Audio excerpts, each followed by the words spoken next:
Hi, my name is Brandon Graisley. I'm a high school math teacher. Let's talk about the end behavior for other kinds of polynomial functions that are not power functions. And this is actually nicer than you might think because everything we've learned for power functions actually applies here for regular or other polynomial functions as well. So I'm just going to look at the same kind of chart that we've been talking about all along. If we have an even degree polynomial with a leading coefficient, so I'm going to write a sub n that is positive. So I'm just going to maybe write that in words. That's a positive leading coefficient, the coefficient on the highest degree term.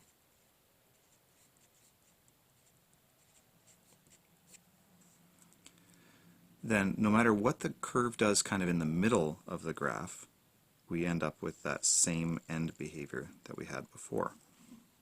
Just draw this out here.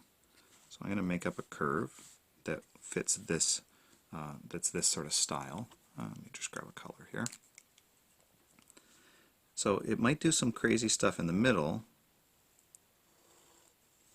but it's always going to sort of return to its roots. It's going to do what a power function would do because that leading coefficient is sort of the most powerful coefficient. It's the one that determines what happens when x gets really, really big, because the exponent is the highest exponent. So even if it does some wobblies in the middle here, the left and the right extremes are still the same.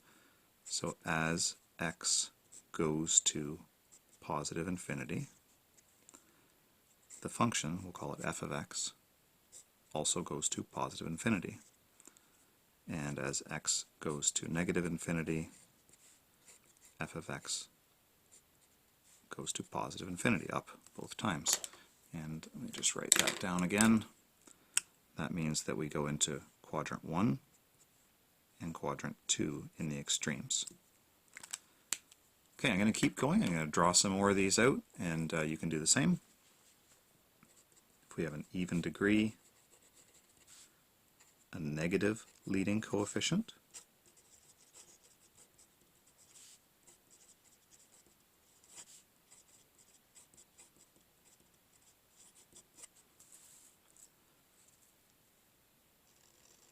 better make my sketches a little bit smaller so I can try to fit everything on one page here.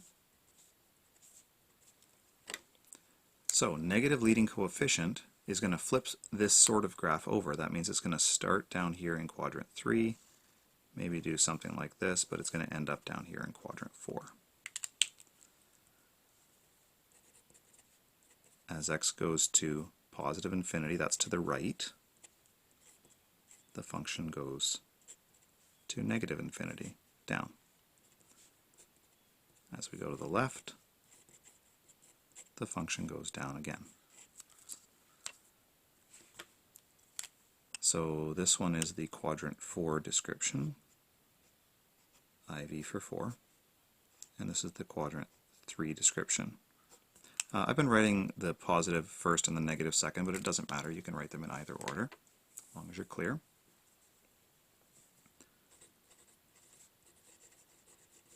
If we have an odd degree with a positive leading coefficient, just like the top one, but this time it's an odd degree, let's get a quick sketch here. Let's see, that's going to be sort of like what we saw as a regular cubic, but it could do some other things in the middle. But in the extreme, it's going to end up going to the top right and the bottom left.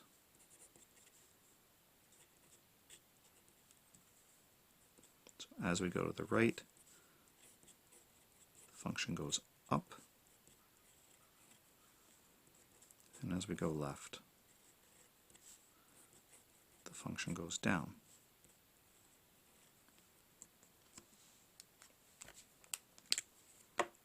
That's quadrant 1, and this is quadrant 3.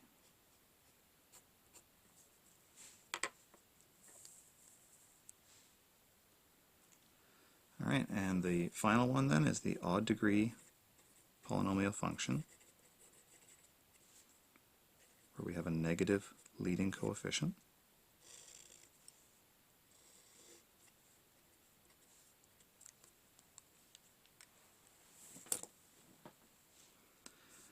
flipped over version, so it's going to start up here somewhere, do some things, maybe it does that.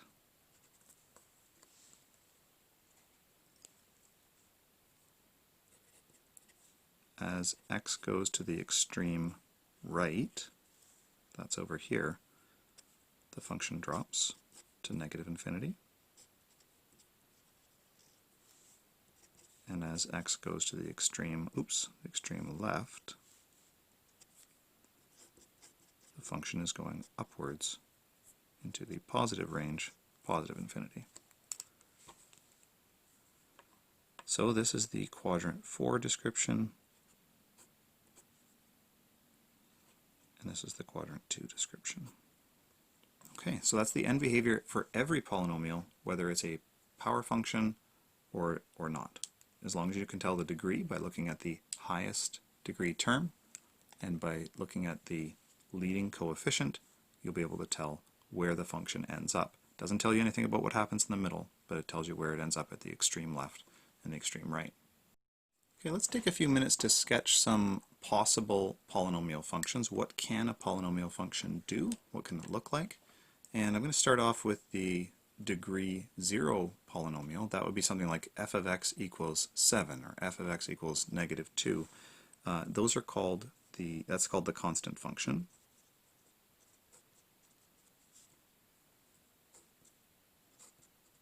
Fn is my short form for function. And let me grab a color here. It's going to look like this. This would be something like f of x equals 2. Or maybe f of x equals negative 2. And there is also the possibility of having f of x equals 0, and that's just right along the x-axis. Okay, so that's it. Those are all the different possibilities for that one. Let's check out a degree 1 function.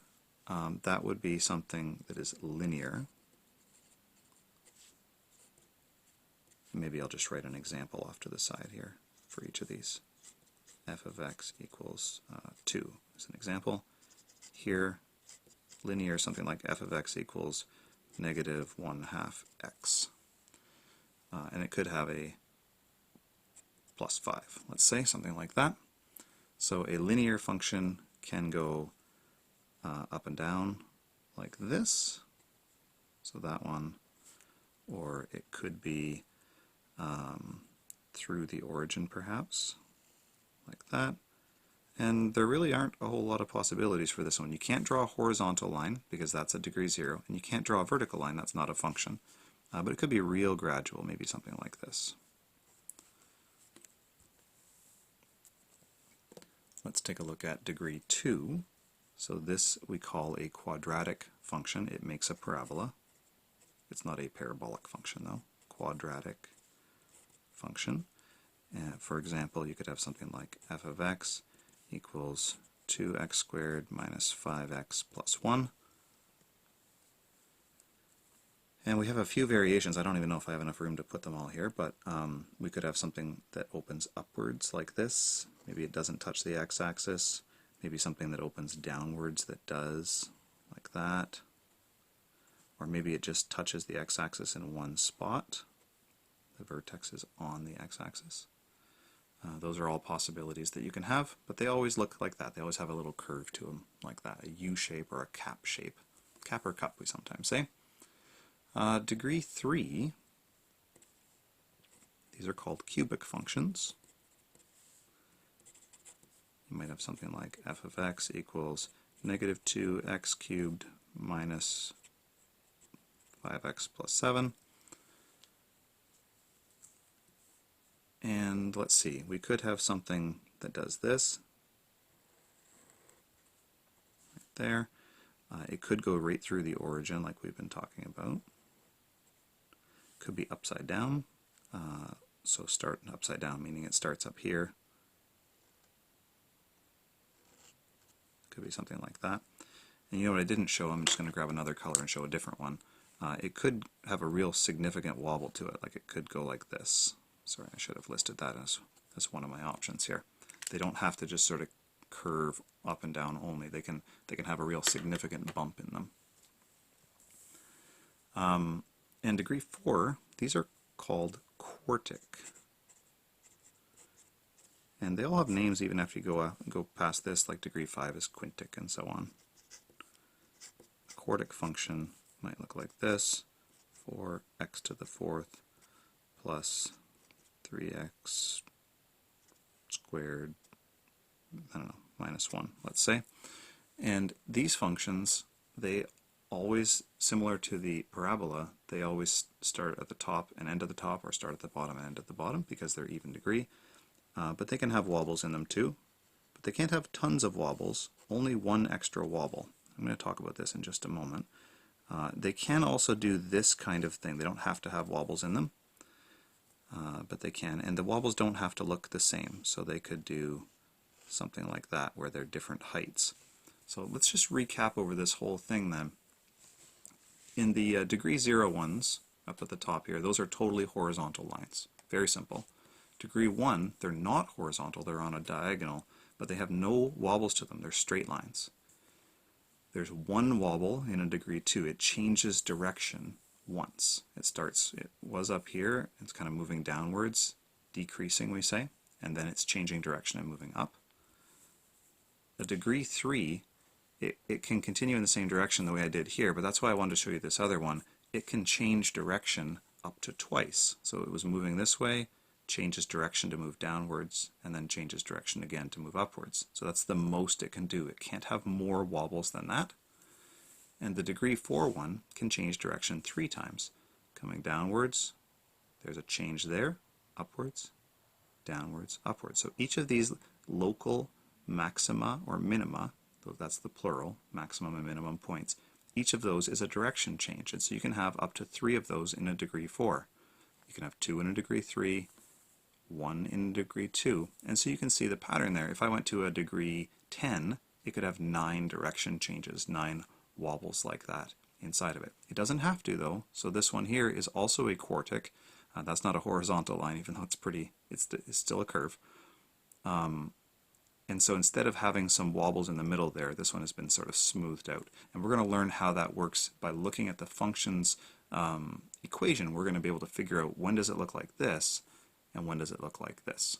Okay, so those are some possibilities, and you can imagine and extend to what this would look like for higher degree polynomials.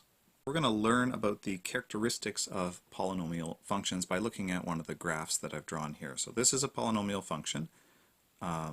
It has even degree, I can tell because it goes down to the left here and down to the right over here. And I'm just going to label some key points and talk about them as we go along here. So this is an x-intercept.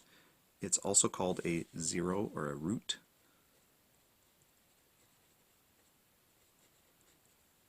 It crosses the x-axis right there. And you know what, there's another one right over here. I'm just going to label that one as well.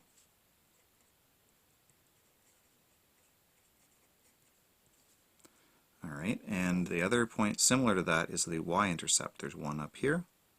There's only ever one y-intercept.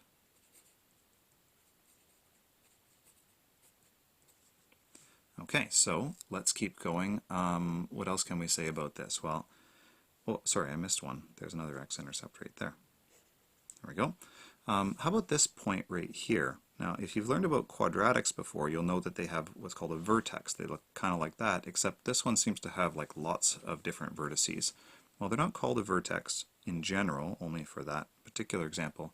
This is what we call a local maximum.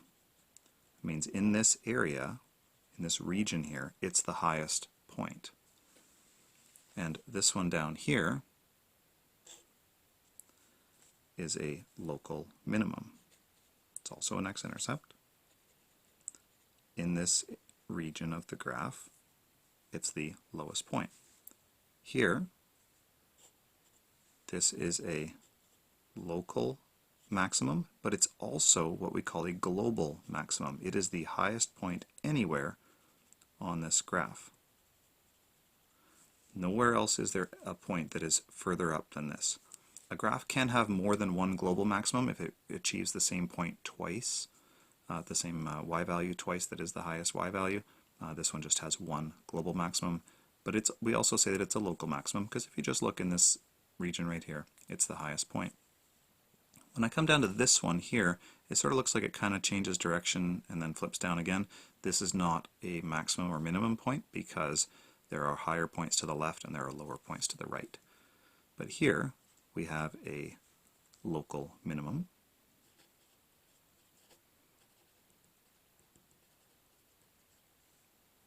And over here is a local maximum.